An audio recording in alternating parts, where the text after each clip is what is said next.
Welcome to the Artisan Podcast, where we share insights from the world's leading investors. Today, we have three of the brightest minds in private equity, all of them focused on the secondary market. Secondaries are where you buy stakes in private equity companies or funds from other funds or investors, rather than directly buying the company yourself. At Northland, we view secondaries as highly attractive because they have the best return and best risk-adjusted return of any investment category. They're also lower risk. In fact, the historical odds of losing money are less than 2%. Moreover, they provide quick diversification and a much faster cash payout than other alternatives. And on top of that, you get to buy at a discount. For these reasons, secondaries consistently outperform their underlying private equity and venture capital investments. On our panel, there is Mike Pugatch from HarbourVest. HarbourVest basically invented the secondaries category in the 1980s. It has about $100 billion in assets under management and boasts median annual gross returns of 19.5% per year. We also have Patrick Gerbracht from Portfolio Advisors. Portfolio Advisors has about $27 billion in assets under management and arguably has one of the most extensive databases in the business. This provides a clear information advantage, leading to consistently top quartile returns at below average risk. Last but not least, from across the pond, we have Patrick Knechtli from Aberdeen in the UK. Aberdeen has been around for a couple hundred years, though Patrick hasn't been around for all that time. He is widely viewed as one of the smartest players in the European theater with a track record to back it up. What all three have in common are exemplary track records with returns consistently outperforming their peers, top quality management, and highly differentiated strategies providing sustainable competitive advantages. Enjoy. So let's begin with a little bit of background. Mike, what are secondaries in your words? And importantly, why would our investors want them?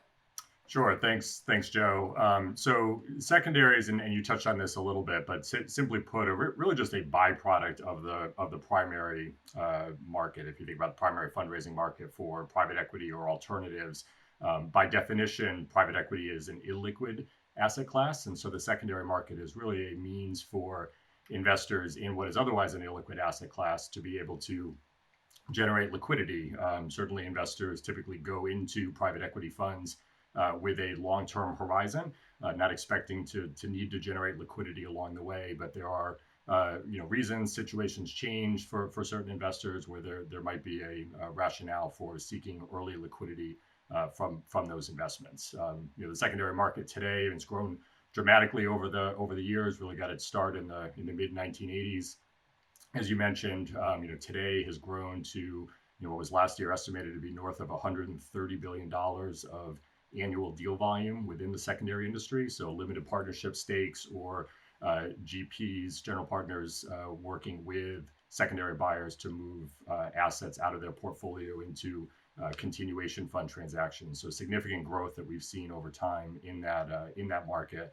And again, sticking with this theme of sort of byproduct of the primary fundraising market, one of the statistics, if you look over the last 5 years, has been $3 trillion of capital raised within the private equity industry, and that is effectively the future inventory, if you will, that we think about within the secondary market for assets to be able to purchase. And so you touched on some of the key reasons why secondaries would be interesting for prospective investors.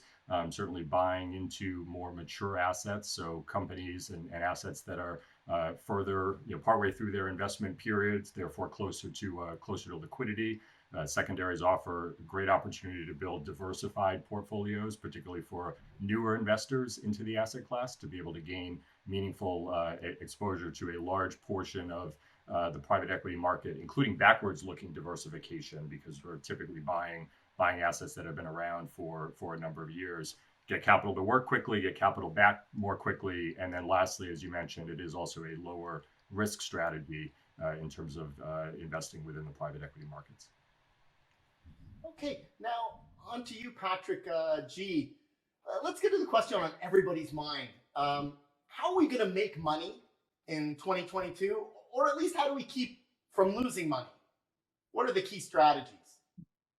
Yeah, that's a great question. I think in the development of the private equity universe, there's, some managers are better than other managers. And I think our whole business model at Portfolio Advisors is to align our secondary interests with the best managers in the world that have seen market cycles, that have lived through COVID, lived through the great financial crisis, lived through the venture, capital bubble popping in 2000.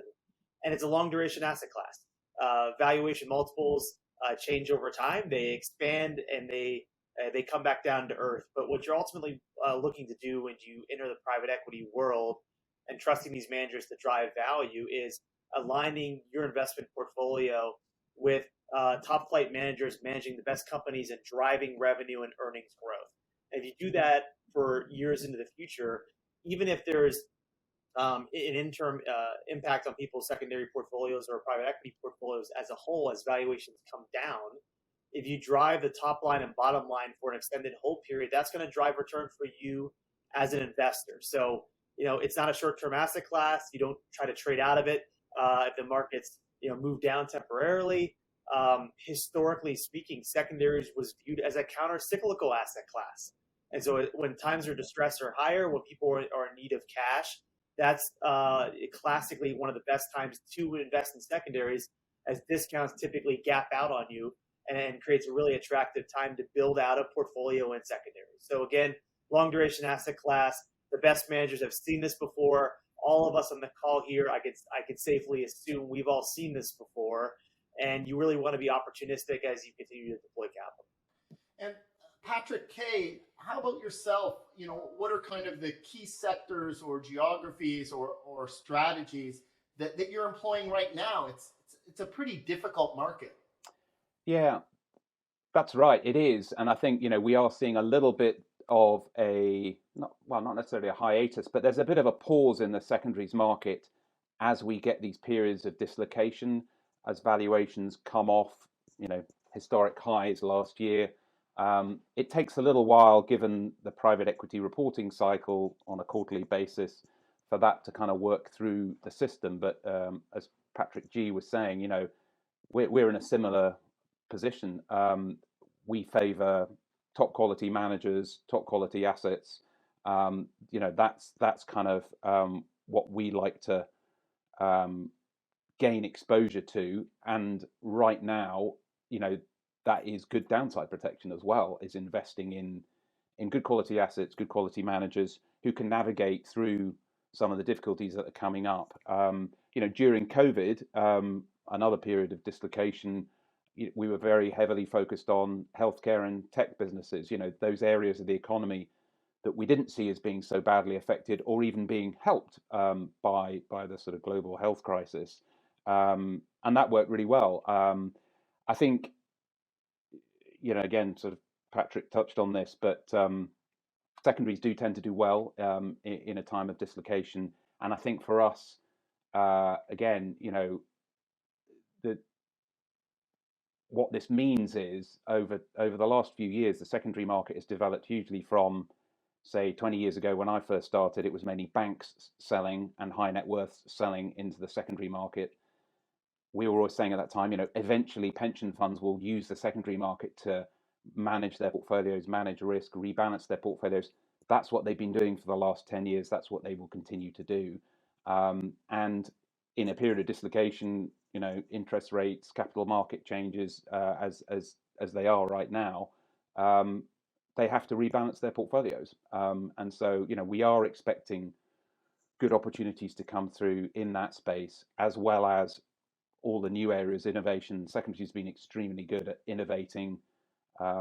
Mike mentioned the sort of GP-led space. I mean, that's been a remarkable area of innovation in the market over the last couple of years. So, there will be flow from the sort of rebalancing of the market, but again, what we're focused on is good quality assets, good quality managers, where people are under a bit of pressure to sell. and hopefully we get those good discounts that you mentioned earlier on. Well, as Warren Buffett famously said, be greedy when others are fearful and be fearful when others are greedy. And certainly there's no shortage of fear out there right now. And possibly as, the year unfolds, maybe there'll be some forced sellers, and the three of your firms and secondaries in general can take advantage of that. And in particular, that's one of the reasons why Northland likes them in this environment is, as you both said, you can take advantage of dislocations. What are you seeing out there right now, Mike, and what strategies are you employing? And maybe a quick word on discounts. Are they widening? Are they back to their historical average? So yeah, what are you doing right now? Yeah, sure. So maybe first on the discount or pricing question, and I think what you typically see in periods of market volatility, such as what we're in now, is a widening out of those discounts, or an increase in discounts. We're certainly seeing that play out real time in the market today. Part of that is the overall market pullbacks and uncertainty in the environment. Part of it, frankly, is if you think about private equity valuations, those portfolios are only revalued on a quarterly basis. And so we have, at this point, the last, 2+ months of what's gone on in the macro environment, what's gone on in the public markets that hasn't yet flown through to the latest private market valuations, which are as of the end of Q1. And so that creates a little bit of sort of optics that also come into play, if you will, around those pricing dynamics, and with the expectation that there may be a bit of softness flowing through private market valuations as we get into the Q2 marks in light of the public market pullbacks. That exacerbates, I would say, the widening out of those discounts.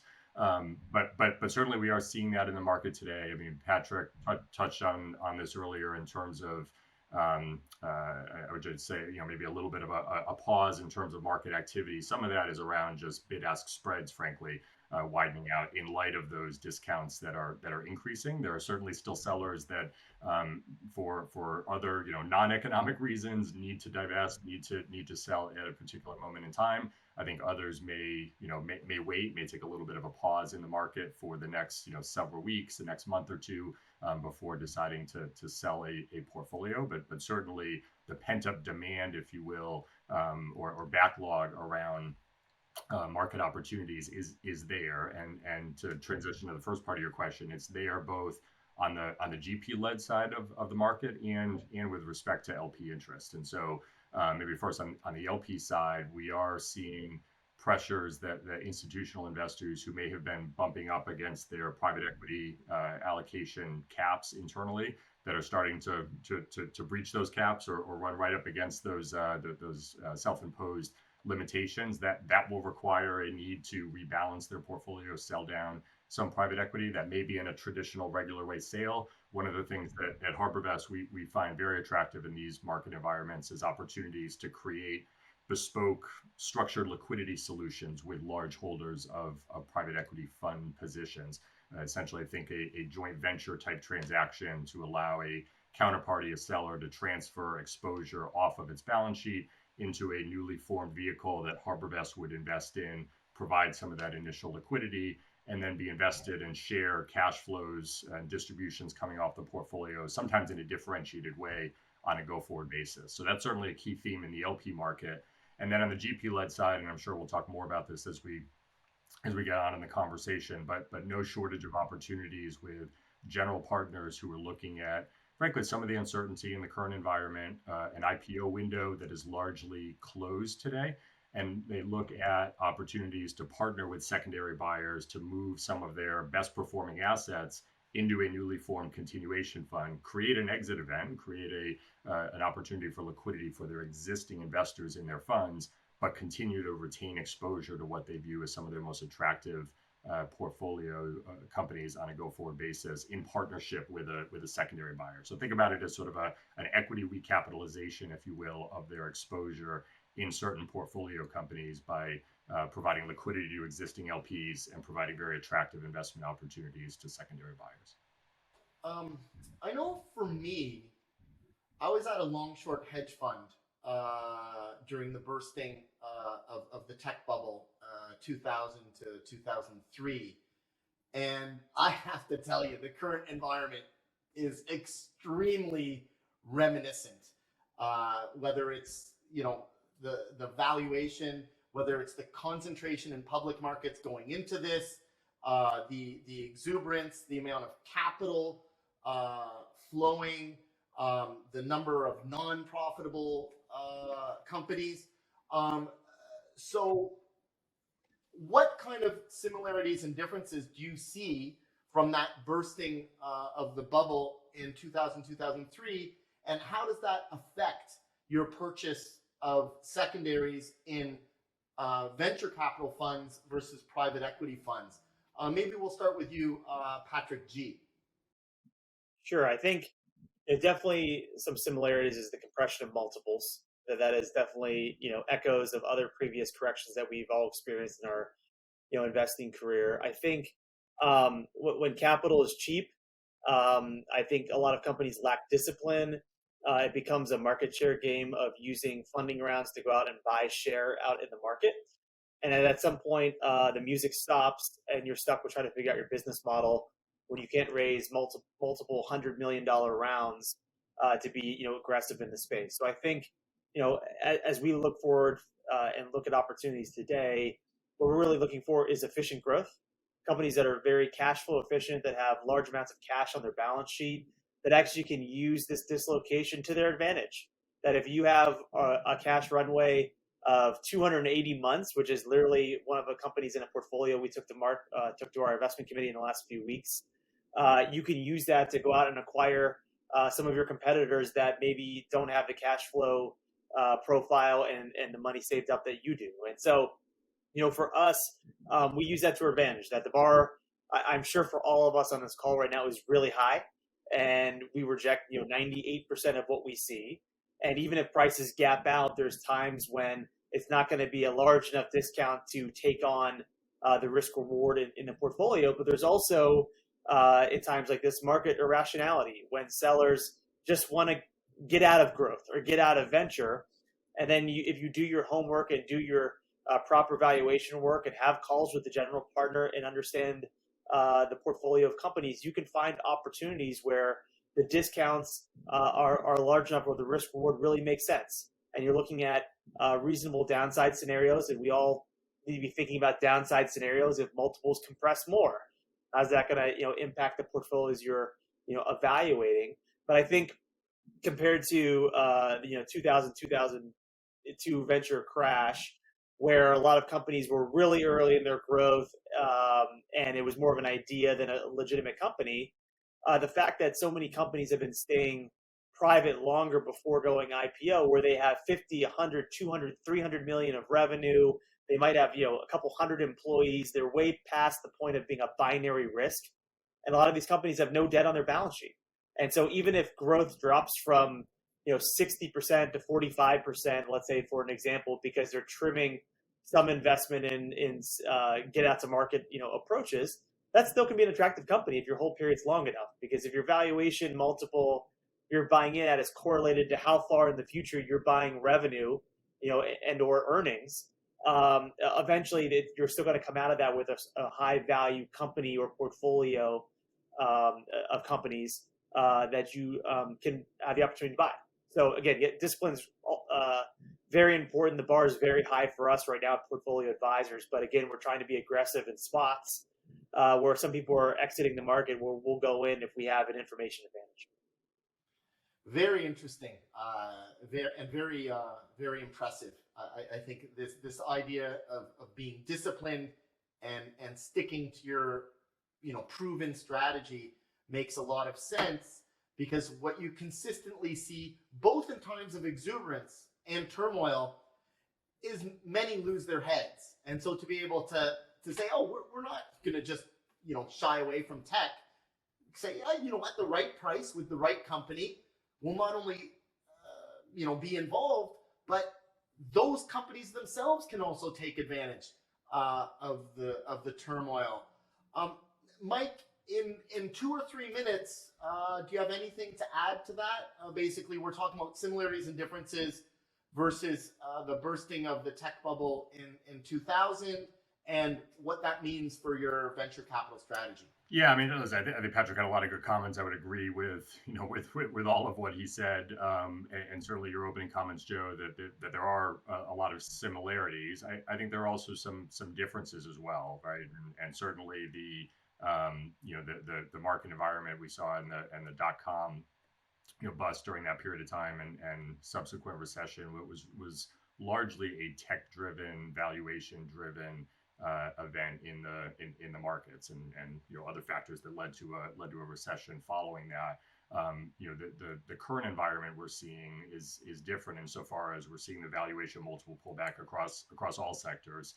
We're seeing rising interest rates. We're seeing inflation that we haven't seen in long periods of time. That I think will lead to different challenges for businesses, not just on the tech venture and growth side of the equation, but sort of across the board and across other industries. And that's certainly something that all of us are mindful of as we're looking at opportunities, as we're vetting new transactions, performing diligence on specific underlying companies, and particularly around that inflationary environment that we are in now as well. And I think that impacts, again, all sectors, including tech, including those on the VC side. Certainly, there's a lot of discussion around the war for talent. For instance, you hear that as a recurring theme from lots of venture managers right now with respect to their underlying portfolio companies. Recruiting of software engineers and developers, salespeople, et cetera. Where the sort of tight labor market that we are in right now provides further, I think, challenges around both cost structure of existing businesses, but also the ability to continue to grow. Where I think it does come down to ultimately, being able to partner with best-in-class GPs, as well as focus on really sort of top performing companies out there, businesses that are really market leaders that are able to attract talented individuals as they look to continue to scale their teams and grow their underlying business opportunities. So that's a little more granular as we think about what are the most attractive opportunities in the market and how you focus from a diligence perspective. But certainly some differences I would highlight relative to where we were 20 years or so ago on the back of the .com bubble burst. One of the similarities, though, of course, is, and we've alluded to this a couple times, uncertainty and volatility from a macro perspective does create opportunities, and sometimes it takes a little bit of time for that to come through in terms of identifying those opportunities and where those will ultimately lead to attractive investments. But certainly, as we look forward over the next couple of quarters, even over the next couple of years, some really interesting dynamics that we think set up well from a secondary investment perspective.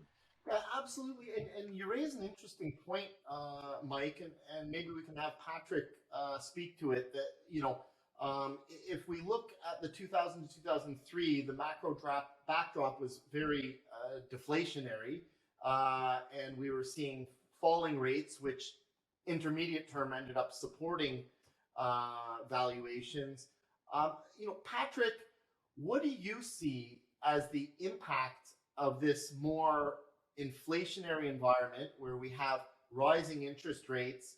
So most private equity, not as much venture capital, but most private equity and many secondary funds employ leverage. So what do you see as the impact of rising inflation and interest rates on the underlying PE investments and secondary as well?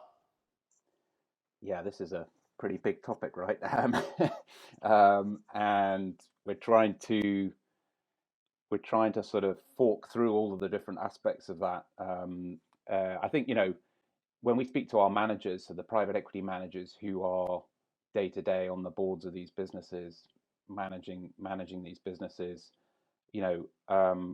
fortunately, a lot of them have focused their firepower on resilient businesses that have pricing power, that are able to pass on, cost inflation that's coming through the system. So, for example, those that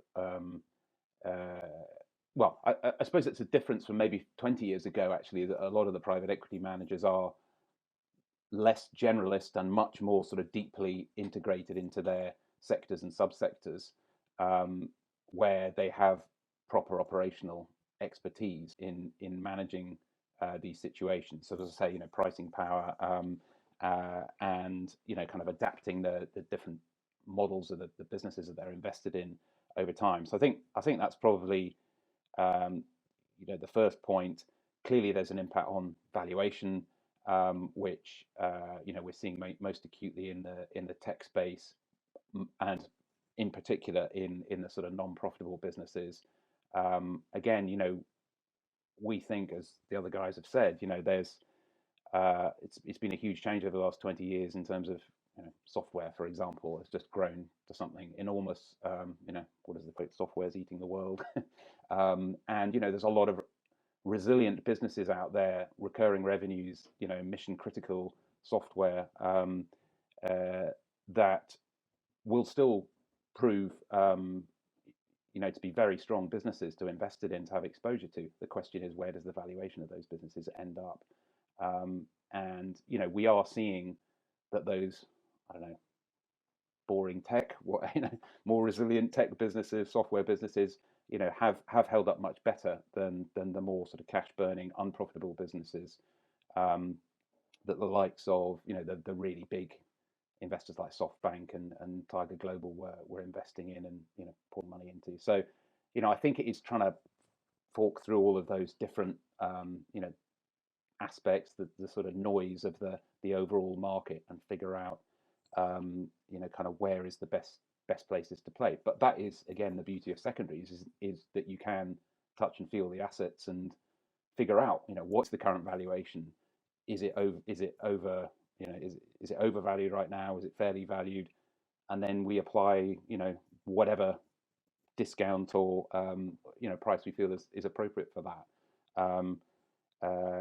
If there is a large amount of leverage in the system, as we sort of arrived at the global financial crisis, that was a crisis that was a lot around over leveraged businesses. So it's actually being able to look through to the underlying companies. What do the covenants look like? Which are the ones that are at risk of default?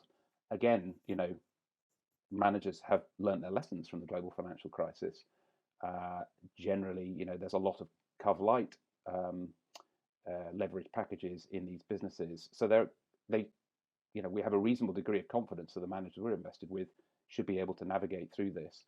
And they actually did an extremely good job during the financial crisis as well, given sort of the governance model of private equity, how they were able to renegotiate some of these highly levered situations. So yeah, I think there's just you sort of opened up a big topic there. I've probably just touched on a couple of aspects of it, but I don't know if my colleagues want to pitch in. Sure. So Mike, again, in just 2 or 3 minutes, what do you think is the impact of rising rate environment? Let's really focus in on the leverage within secondary funds and the leverage in private equity funds. So obviously the cost of capital is going up. Do you think that leverage decreases? Do you think it increases the distress, so that you can buy more cheaply? What do you see as the puts and takes? Yeah, so I mean, you hit on, I think, in my mind, what are the two big impacts, right? It's really about the cost of leverage in the system, if you will, and that's both at the portfolio company level as well as with respect to secondary purchases, to the extent that secondary investors are utilizing leverage to support their acquisition of larger diversified portfolios. And so at the company level, I mean, it's really a question around cash flow, right? Higher interest costs, and do the businesses themselves have the ability to support those higher interest costs in servicing their debt? And so from a new investment perspective, when we're evaluating opportunities, obviously being extra focused on both capital structure of underlying companies as well as just their debt service ratios, cash flow, that's cash flow conversion off of EBITDA for underlying businesses. All of that is important in making sure that we're not stepping into a situation or buying access to companies that may have near-term cash flow challenges in light of those rising interest costs. Many companies and frankly general partners, knowing the environment that we were in, I mean, there's sort of no secret that we've ended up in a rising interest rate environment. I think there's been a lot that's been done at the portfolio company level to actually swap out some of the floating rate leverage or interest cost anyway into fixed rate, and so that will help to stem some of those rising interest rate pressures, at least with respect to the existing portfolio companies. But that is certainly a consideration. And then on the secondary purchaser or buyer side, certainly there are certain strategies, certain players in the secondary market who I would say are more aggressive users of leverage. I mean, from HarbourVest perspective, we have, for a long time used leverage in, I would say, a more conservative, prudent way around certain secondary investment purchases. So I think the large diversified portfolios, or where there's identified near-term cash flows and distributions coming off of a portfolio where we can take leverage against our purchase price and frankly enhance the targeted equity returns on a transaction. I think those who employ a more conservative approach, will not see a big change in terms of the amount of leverage that's available in the system to be able to take against certain transactions, but it may have an impact for those who've been more aggressive users of leverage historically in terms of just availability of debt. And then obviously the higher interest costs will have an impact as well in terms of just the arbitrage, if you will, or the spread between gross and net of leverage returns for secondary investors. A lot of people are calling for recession. What do you think will be the impact of recession on the secondary market and PE in general? Obviously, it has a negative impact for cash flow, but maybe it helps with some of the buying because sellers become more distressed. What do you see as the impact, and maybe an example of something underlying, so that we can look at things in detail? Yeah, I think from our firm's perspective, we've been expecting for this to happen at some point now for years, of valuation compression, that we've been doing fundamental underwriting of how are the companies valued, how are they be valued at the time of exit, when will that exit happen, that we've always had a very conservative approach due to exit timing of when those companies would be sold. That I always joke with the individuals on our team that the last thing I want to do is buy a portfolio that we got approved because it was predicated on 3 value-driving companies being sold in the first 12 months. That we know a lot of things happen in real life. The GPs tend to be very rosy and optimistic on their own portfolio. And so from a base case perspective, we often push back the exits on companies years versus what the GP says. And so that's a built-in hedge that if there is a recession, if the IPO window remains largely closed, if the M&A markets slow down because debt is harder to set up for financing for those types of acquisitions, then we're okay. Or we don't have to go back and look at transactions that we closed on and say, oh, wow, we had this company exiting the summer of 2022 and it's the summer of 2024 and it's still in there. I think the recession will completely, obviously, factor into pricing. And I think secondaries, an advantage for all of us. We always say advantage buyer because you're bidding off of a record date that was 3 months, 6 months, 9 months in the past.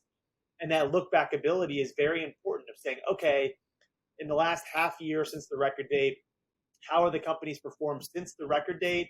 What are the public equity markets done? What's the larger macro environment? And that factors directly into pricing. And I'm sure all of us on the call here have had conversations with sellers it's been a very interesting education process over the last few months of saying, look, this asset, maybe when you launched the process, you were told that it would be sold at a 5% discount, but the world's changed. Now that discount is a 15 or 20% discount. And then you tie that in looking forward to understanding the general partners, how they mark their portfolios and how conservative or aggressive they are. And so as we wait for, as year-end financials have been coming out now, as March financials are released and eventually June's, I think all of us are going to have a very acute eye on the marks on these portfolios of how much they're adjusted based off of what's going on in the NASDAQ and the S&P. And then all of us have to individually judge price of, is the price then we're offering in August of this year or October this year reflective, of the risk in the portfolio. All of us have, on the call here have primary programs. And I'm sure all of us use that set of relationships really to understand and gain insight on the portfolios right now, because you really need to, be able to see around corners right now. You have to minimize surprises. I joke that it's hard, enough in the secondaries business that if you didn't have a primary program and someone hands you a financial statement where you have no history with the manager and they say, we need a bid in 5 days, it's really hard to understand and underwrite risk. And so having that access to the general partners really is crucial for the job we're doing.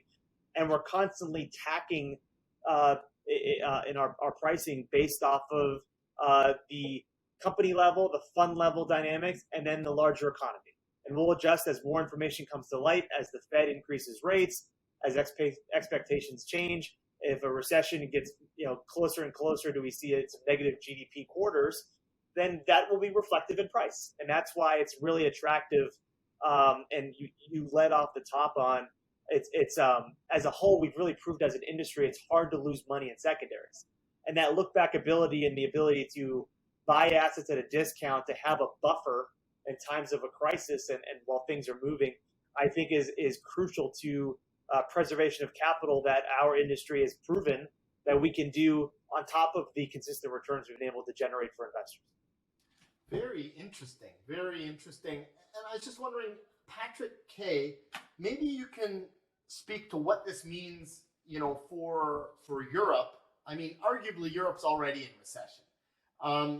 So what do you see as the impact on portfolios in the European theater? Well, in some ways, Europe didn't inflate quite as much as North America in terms of valuation. So, the recovery, for example, in COVID was extremely strong, much stronger in the US markets, for example, than it was in Europe, if you just look at the sort of key indices. So in a way, there's probably less far to fall in that sense. And we've been, we're not a homogenous market like in the US, obviously. So there's a bunch of different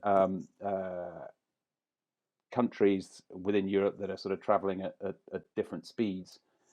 I mean, I sit in the UK, and we've had Brexit as well as an additional headwind to focus on. But again, I think that's where private equity businesses have been extremely good at adapting. The governance model of, the ownership of controlling stakes in these businesses, the ability to select the right businesses in the first place, has served private equity existing portfolios and their performance very well. So I think, I think we've all mentioned during the course of this, we depend on our job is forecasting out exits. And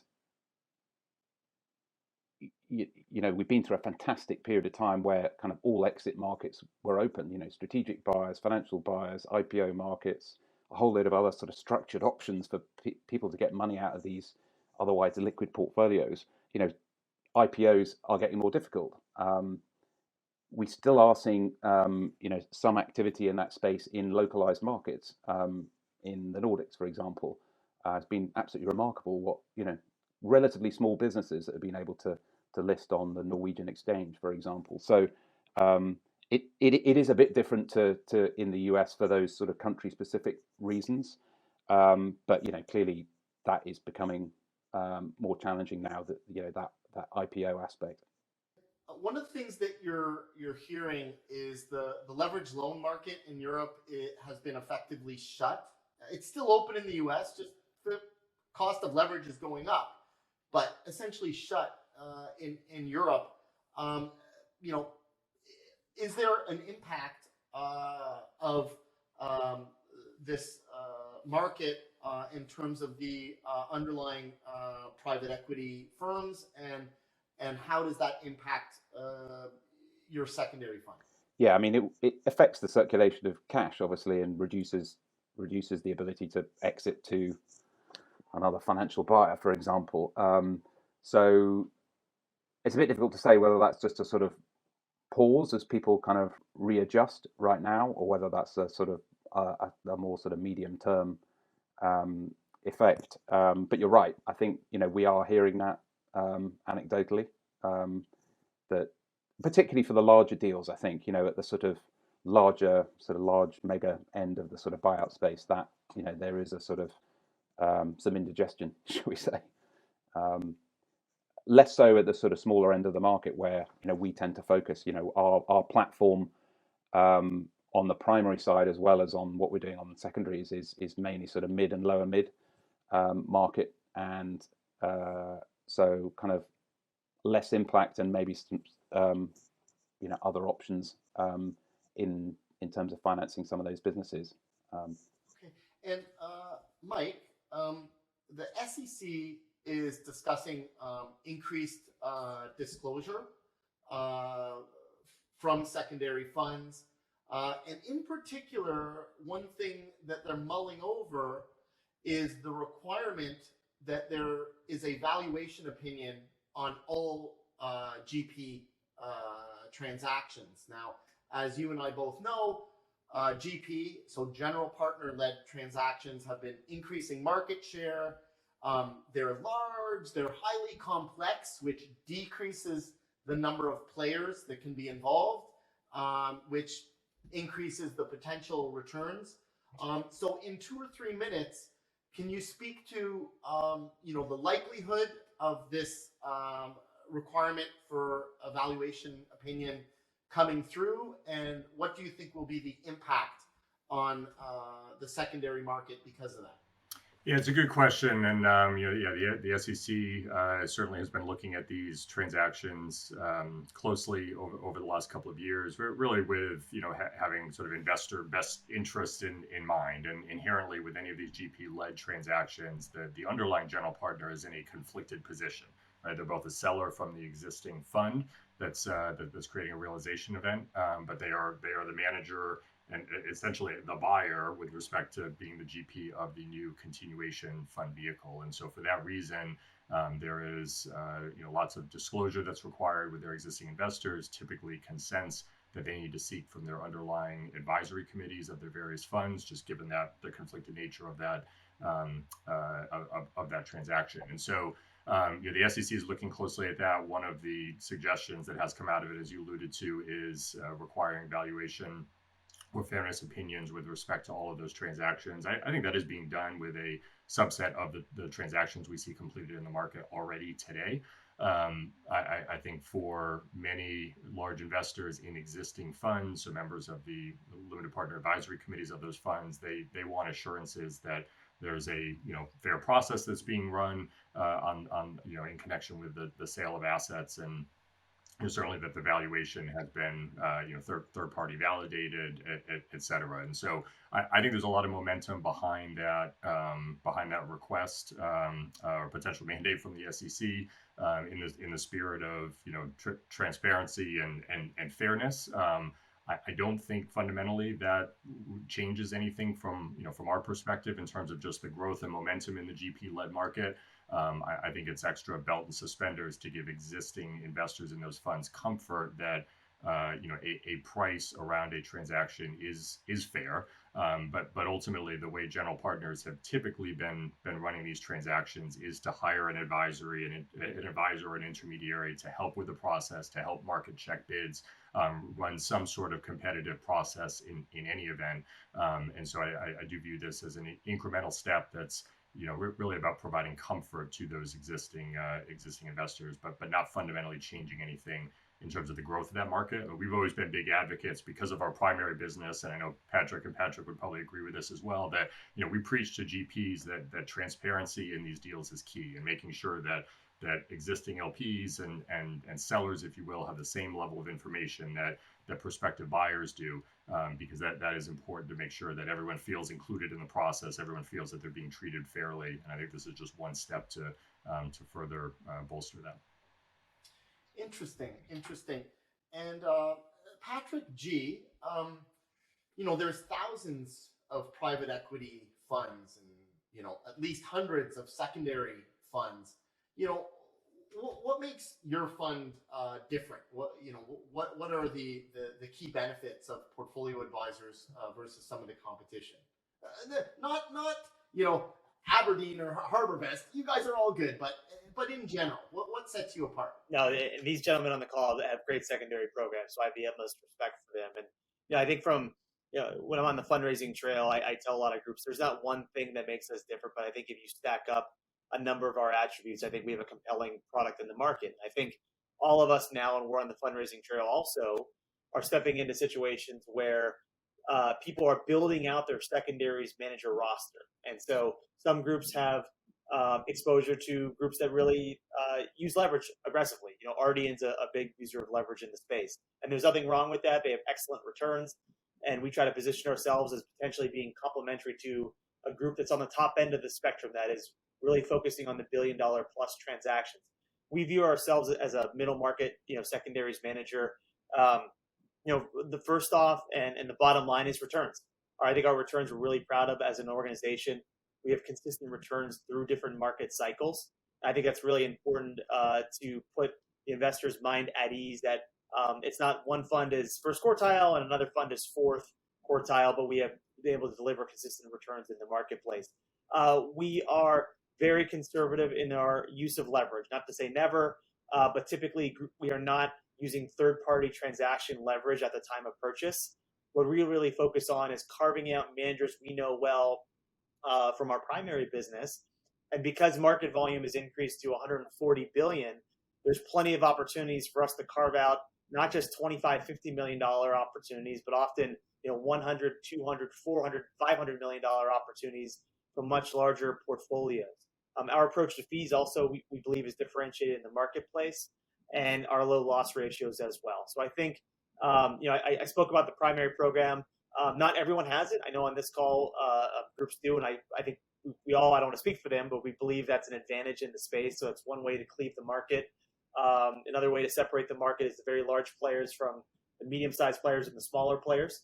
There's different attributes in each of those kind of weight classes, if you will, of pros and cons. We like where we sit and combine that with returns and fees, and hopefully we can get traction for someone to take a look at us and our product. Fantastic. And Patrick K, same question. What's the value proposition for Aberdeen? How do you create value for clients and underlying portfolio companies? We badge ourselves as focusing on niche secondaries. We recognize that there's a very competitive market out there, and we're trying to play to our strengths. So that's really sort of focusing on areas of the market where either there's sort of more complex structures that fit around high quality portfolios, where we can place the strengths of our primary platform. So typically in funds that don't come on the secondary market very often, where the manager is restrictive, because in these transactions you have to get the approval of the manager. And in some cases, particularly at the smaller end of the market, they can be quite sensitive about who the buyer is that comes into their fund. So that's helpful to us. And then on the more complex end, in the sort of GP-led space, again, we're a small fund. We're not able to lead on a large GP-led. Sometimes we sit alongside these guys, alongside portfolio advisors or HarbourVest on a deal, but that would be sort of more in the syndication phase. But we do like to lead on the smaller, more complex transactions where generally speaking, the smaller secondary guys maybe don't have the expertise, they don't have the corporate finance skills. These are complex transactions to get involved in.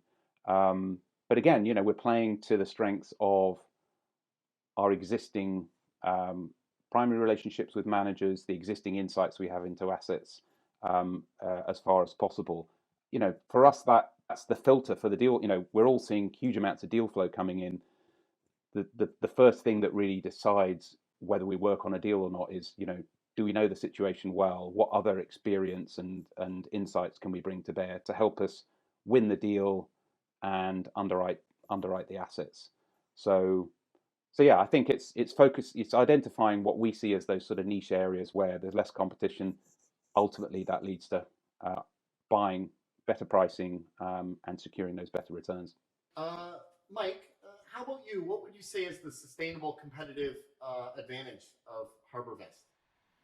Yeah, so for us, we really think about a couple of things, man. I think it's the experience of our team. We've been investing in secondaries for 35 years across the platform. A team that's been together for a long time now. Very stable team, investing together through multiple cycles. Fundamentally, I think for us, in addition to that, I think it's the size and scale of our secondary business. We think that's important to be able to access all opportunities available in the market, really be selective around which opportunities we choose to pursue. And there are very few competitors at the larger end of the market that can provide complete solutions and play at scale, particularly around many of these GP-led transactions that are increasing in size, and being able to provide a large-scale solution in that context, we think is an important differentiator. And then I would also say just the platform relationships that we have across the firm. And so, given our 40+ year history as an organization, we have decades-long relationships with general partners. That is helpful in terms of driving deal flow. It's helpful in terms of information advantages. As a firm, we actually sit on over 900 advisory boards of private equity funds around the globe. So an incredible amount of just information and access to relationships. We're close to 200 investment professionals globally that sit across all of our investment teams that are interfacing every day with general partners, with institutional investors, all to sort of drive opportunities and help with the analysis of transactions. And we think that's an important differentiator for us. No, that's fantastic. And all three of your firms are extremely impressive, and definitely this conversation has been very useful and thought provoking. So just to kind of to wrap up, what I'd like to say is the reason why at Northland we like secondaries is because historically they've had superior returns. In fact, the best in the investment world, but also, lower risk, under 2% chance of losing money historically. And in particular, in the current environment where we're seeing increasing market dislocations, where there's the potential for recession, where volatility will either stay high or is likely to increase, as the year progresses and growth deteriorates, that secondaries have historically outperformed in that environment and can take advantage of those market dislocations because they're buying at a discount, because they have liquidity when others do not. So once again, I'd like to thank our participants. And if any of our viewers have follow-up questions, feel free to contact your Northland representative. Thank you and have a wonderful day. Thank you.